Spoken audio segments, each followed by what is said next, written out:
Allesammans.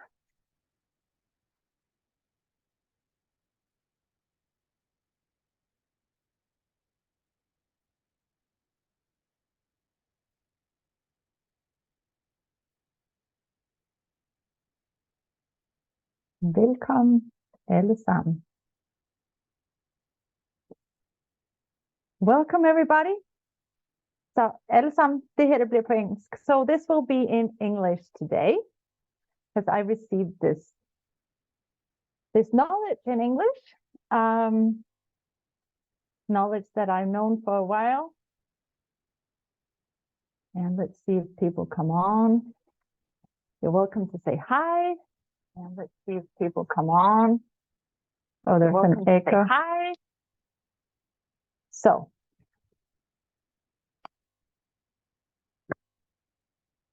I would like to talk about, are you pushing people's buttons or are you being pushed? Or are people pushing your buttons? Or are you pushing? So it doesn't matter how you turn it upside down. What comes into my world is this awareness that came up. And I've been going on for a while. And if you noticed, I didn't put makeup on because when we resist and react or align and agree to anything, this is what occurs. This is a resisting and reacting. I break out. And mostly I'm not resisting and I thought I was resisting and reacting just to the world around me, but I'm mostly actually resisting me. And this is what I would like to talk about. So what's going on is that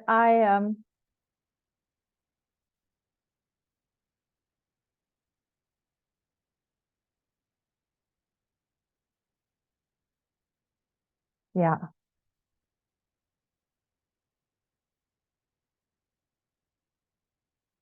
Where do I start?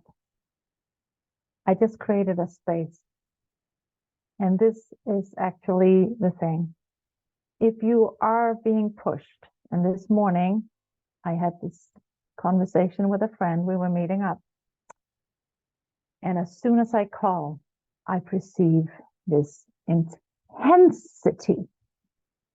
And I've been asking to change a lot of things. I have been sitting and waiting to know how to change my life, how to be different. And I knew that I am different, but I'm looking to be different, but I am already different.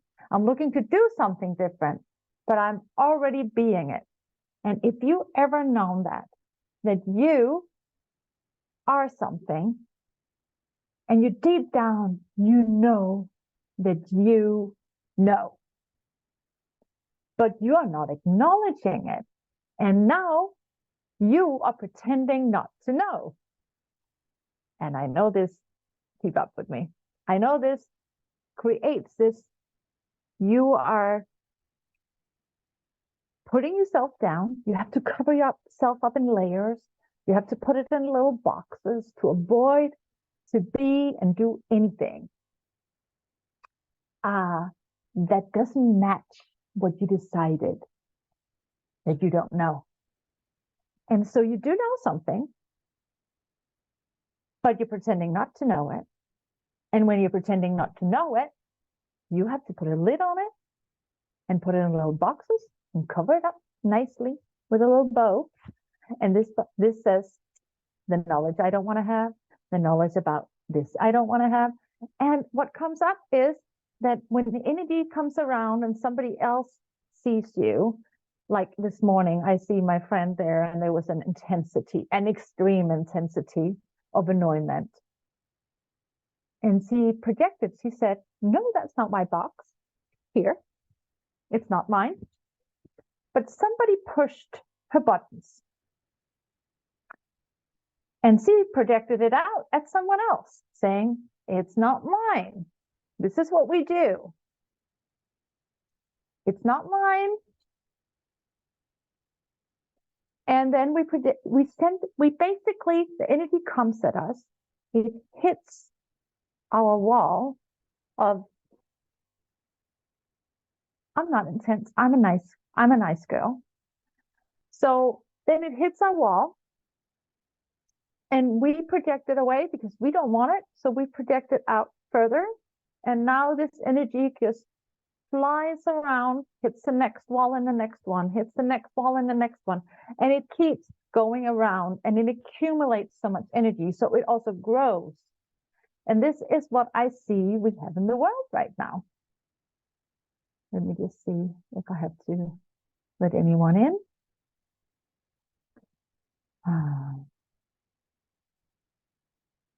No, it's fine. So I see we have this going on in the world. And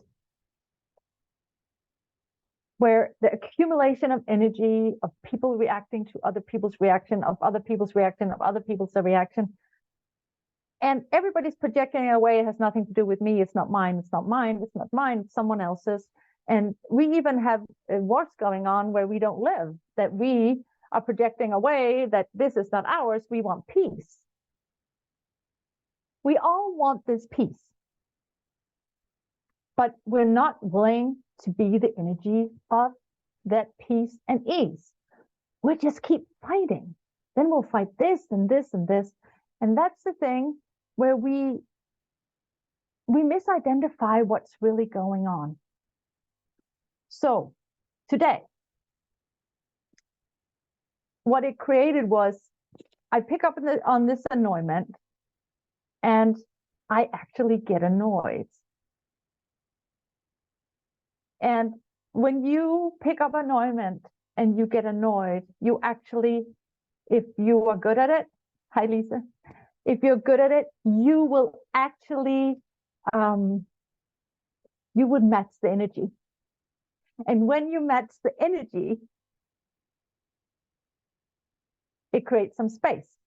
But if you don't exactly get the same kind of annoyance, you can't open the box. And so I have been a facilitator of consciousness for almost 11 years now. And I decided that I was connected to the certifications of access consciousness. And I decided that if I did not match the energy of access consciousness, I could not actually be consciousness. And that created that when I didn't renew my licenses, because I also created that I couldn't pay for them. So I couldn't have my licenses renewed, which is also an interesting thing. I create all these layers of I can't,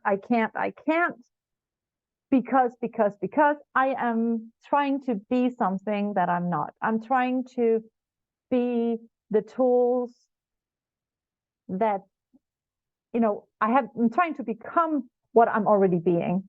I'm trying to gain from access consciousness what I already know. And the access consciousness was about, and is still about, empowering people to know that they know. And now I know. And when I know things and I know how to access my knowing, and I'm still pretending, so I put a nice little box, access my knowing, that's over in access consciousness, so I can only access it there. And that's my point of view. Now I wrapped it. Every point of view wraps it up in a little package. And then I decide that when I can't renew these certificates, I cannot really have a business of consciousness. The illusion is that I had a business of consciousness while I was facilitating access consciousness. I really didn't. It did not work. It did not grow because I was not being me. I was not acknowledging that I had a knowing. I was just acknowledging that other people had a knowing. So how many places have you decided that other people have a knowing? And you don't. You have to ask someone else for it. I love that there are all these tools and there are so many coaches and facilitators in this world. It's like enormous of what we have of people offering things. And I looked at it and it's like, there's so many and there's room for more. Because people are still not getting it. We're still looking at what other people know. And there will be a need for it for a long time until people are willing to know that they know. And open their own boxes and know that they can actually know these things. So I wrap these things in a little box, that consciousness is there and I cannot really be allowed to go outside the box. So a couple of weeks ago, I shut down my business. I literally created a situation where I had no income, so I had to shut down my business and I had to go ask for help. And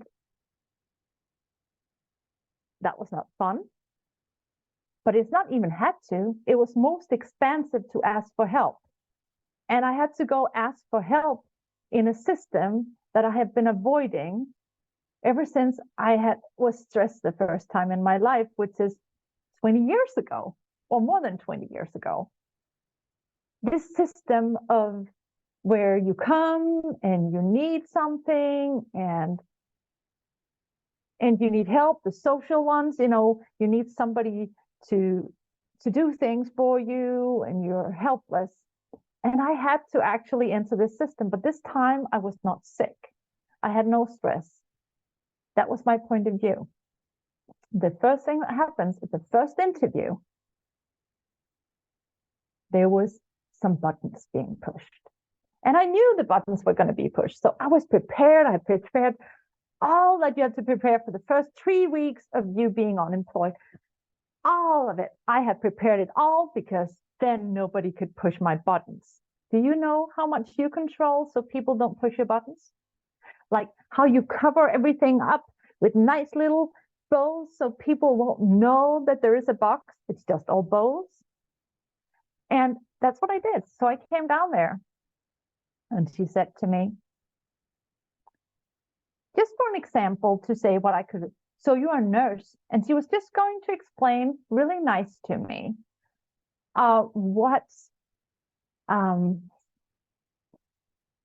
she wanted to explain to me what possibilities there was of seeking jobs where it didn't have to be a nurse, but where you could use your nursing. I didn't get that day. I got that later when I, kind of rewinded the tape. But that day, she was just explaining and she said, you're a nurse. And she pushed my nurse button. The nurse button that took me into this enormous world of reaction of PTSD. I went straight back to the reaction of what I had to do as a nurse. And it opened up this huge box of what is PTSD. And I have been working for the last 11 years to get out of this PTSD that I didn't even know was PTSD. We called it stress. But basically, I have trapped myself in this universe where I had access consciousness. When I went into that box, everything was fine, dandy and lovely. I had my bars run. Somebody knows the access bars. They're really lovely. And you can discharge all of this electromagnetics you pick up from the world that can stress you, which was really awesome. But I had to be in that box for that box to work.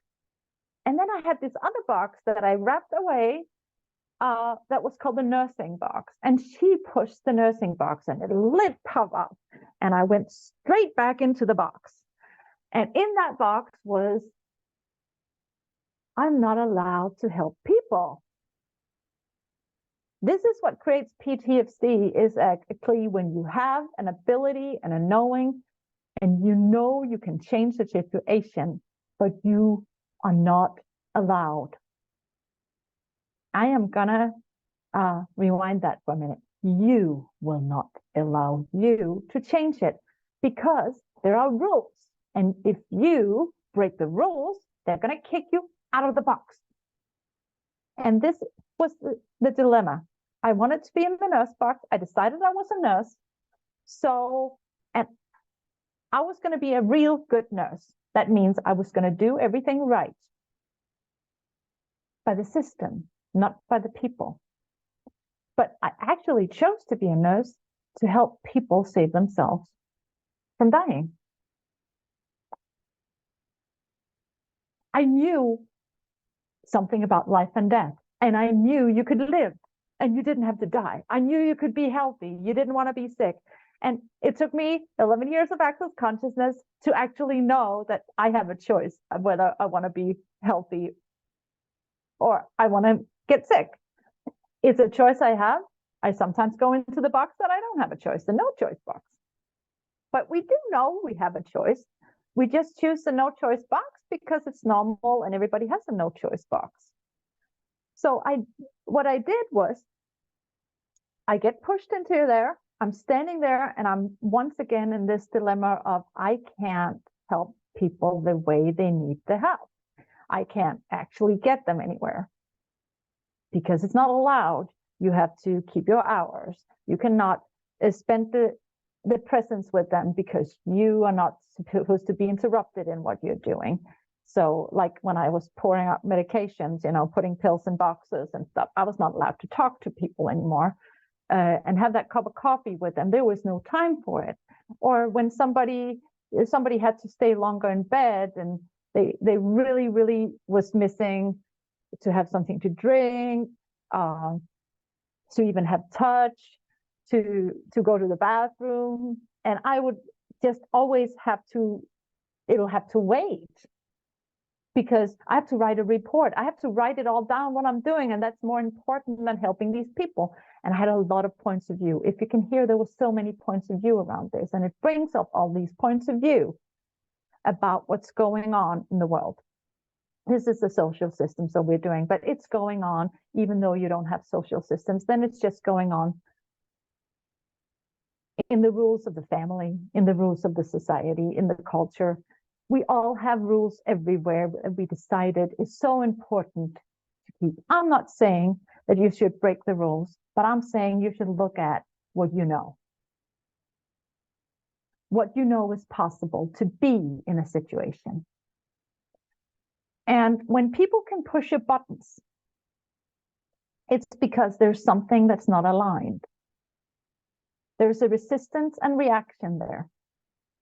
And they are looking for that because if you see a button, like I wore a red shirt today, you got to push it. Yeah, does any of you know when you have a kid and you see it, it sees a bright shiny thing, or it sees a toy that's like, or even a toy with a sound on it, and it has to push that sound button until it gets really tired of listening to it. But it takes a long time. It'll push all the buttons so it can push all your buttons. And if you don't like noise and sound from toys, I promise you that baby is going to push that button until you explode. And that's exactly what occurred this morning. Going to the story of having a chat with my friend. And in the middle of this story, so she's annoyed. I pick up on the annoyed. And what I start to do, I actually start moving around the kitchen. I'm not thinking about this. I just become something. I start moving around the kitchen. I start provoking her because she's annoyed. So I provoke her more. It wasn't really about me in the beginning, but I was provoking her. And I wasn't thinking I wanted to provoke her. I was just like moving away from her annoyed. So I'm walking around, I'm making a lot of noise, and I'm accelerating my energy. And suddenly I totally hit her button and she blows up. And this is a person that does not blow up. She is very nice. She doesn't go into conflicts. She avoids any conflict she can avoid. And she will suppress her own knowing of what is required for everyone else to be nice and kind, so she doesn't feel violated. And now she actually starts yelling at me in her frustration. And it creates such a lovely space because finally the energy matches of what she really is. see actually, like I called it a nuclear reaction, because it's like this boom of her letting her energy out to match what's really going on. She has been pushed about something in her. The other one that pushed her button in the morning just projected it at her, and she tried to get rid of it by projecting it back. And now instead of it, she received it, she matched it, and poof, energy got released. And how many of you are trying not to match the energy, like not annoy people, not push that button and be what it is that is required? And I was yelling at her before. Actually, that's what triggered her. I actually turned it so much up that I was yelling at her.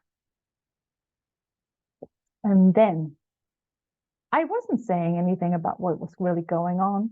I was just yelling at her. I was provoking her knowing. And I was actually, what I was saying was talking to her knowing. And then she came out. And I'm so happy she did, because it created that I could actually have this live here. How did I know how to be that? Because I can recognize this, because I also can be this, not wanting to have a conflict, avoiding to be whatever is required in the situation. And if you ever had somebody yell at you and you just went down and hit, what did it create?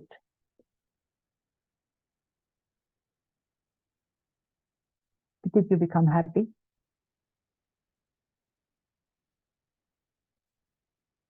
Did they get what they want? Did it create greater for the world? That's my question.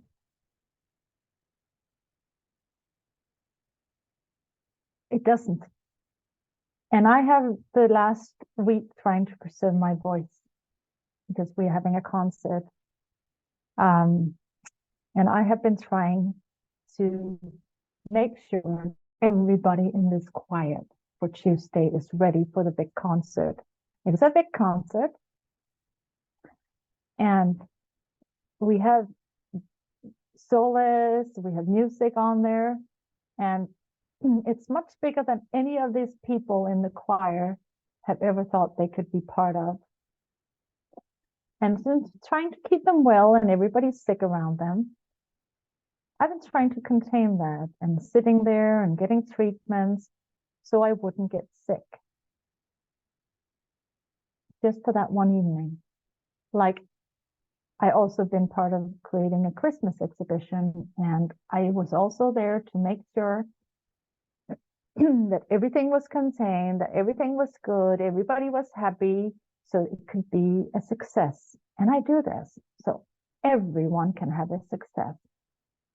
And right after the explosion this morning, where I matched the energy, where I chose to be me this morning, and that I did choose before the call, I chose to be me, which required me to push buttons and her to explode.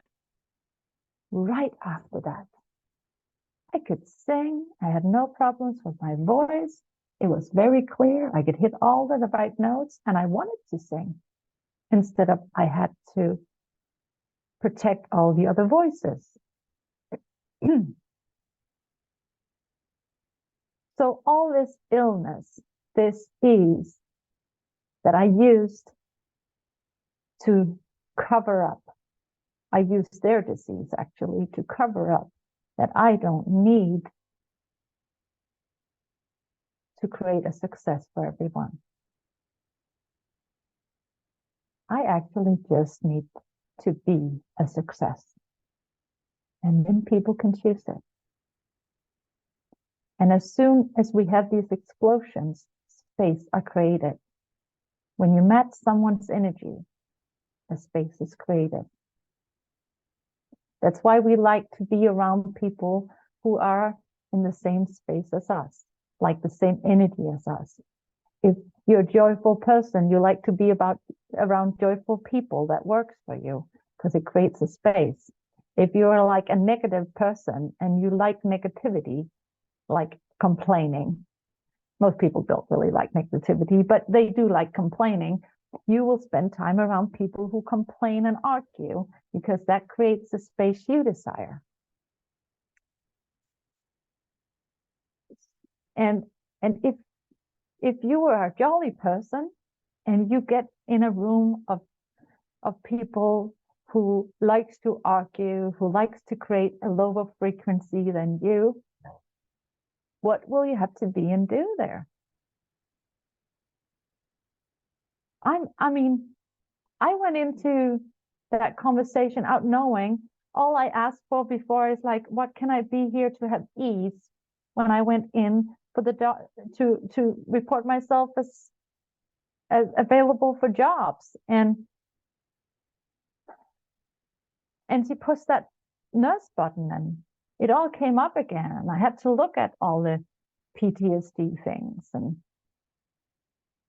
it, instantaneously my body started shaking like it did there before. And I didn't know, like cognitively, what was going on. And I was so frustrated that I couldn't control my body. It was shaking. I couldn't think. I couldn't figure out my computer. I couldn't find my phone. I was walking around. I couldn't hear what she was saying. And all these reactions came out totally out of control. And I couldn't do anything about it. And I was like, I have all these tools. Why can't I control my body? But my body was exploding.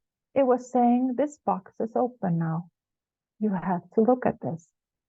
And here comes the beautiful part. I had to come down there and meet them 5 days later. I meet a counselor. And I was like so nervous to go down there again because, you know, I broke down the first time. And just because she said nurse, but she took a note of it. Her body sensed my body because I was being me. I let my body show me the way of consciousness. And what I have been refusing to acknowledge that this was a big problem for me, that I keep going in and allowing everything else to cover me up and not access what I know is possible, that you can actually have a conversation with people about this. But her body noticed what was going on with my body, that this PTSD reaction came. And when I came back, she had changed her mind. She actually told me, you are ready for activity. You are not job ready. And my body just started crying because it was so relieved. It has been heard. The space was just created for me to change this PTSD. So I would like to express it if they ever hear it to the people in Scan Kommune who actually were willing to hear and match the energy of what's going on. And because they were willing to match the energy, and because my body was willing to be the energy of what was going on and show me something else is possible, it created the space where I can find what works for me and still get a job. It's a roller coaster sometimes. Consciousness can be a roller coaster. But most people actually like to go on a roller coaster. So also just acknowledge that. And when people push a button and you're reacting, just know your reptile brain is kicking in to try to project it off from you and away from you. But if you do not do that, but you are willing to match the energy, ask, what energy can I be here? to create the space that's required, then what could occur? And what if it wasn't about we have to go out and do button pushing? You don't have to go do button pushing. Please don't. That just creates some more wars. But if you be you, you may push other people's buttons, but it will open their boxes. And eventually there will be an energy that can be matched and space will be created. Yeah. And Julia is saying, it's so lovely to hear that you can be heard. Yes, I am so very grateful for that. And I'm so very grateful for my body. So ask your body for what it knows. My body has clearly had buttons pushed a lot. And it's telling me I contained all this shit from everyone and everything, not to have the conflict. So it was created inside my body. And this whole war zone that creates the PTSD, I have been containing inside my body instead of acknowledging that I should not go out and save people. I should just be a person on this planet. And that's a contribution in itself, just to show up as you. Please show up as you. Don't be so scared of showing who you are. Don't be as scared of being the explosion of you. Because you, if you look at you, are an explosion of knowledge, of kindness, of gratitude. And if you're an allowance of you, you are also an explosion of allowance that will allow other people to explode, and you don't even have to react. Thank you, everybody. I hope you can really use this. And it will be a contribution, especially when we get into Christmas. So Merry Christmas, everybody. What contribution can this be for you and for Christmas? Thank you.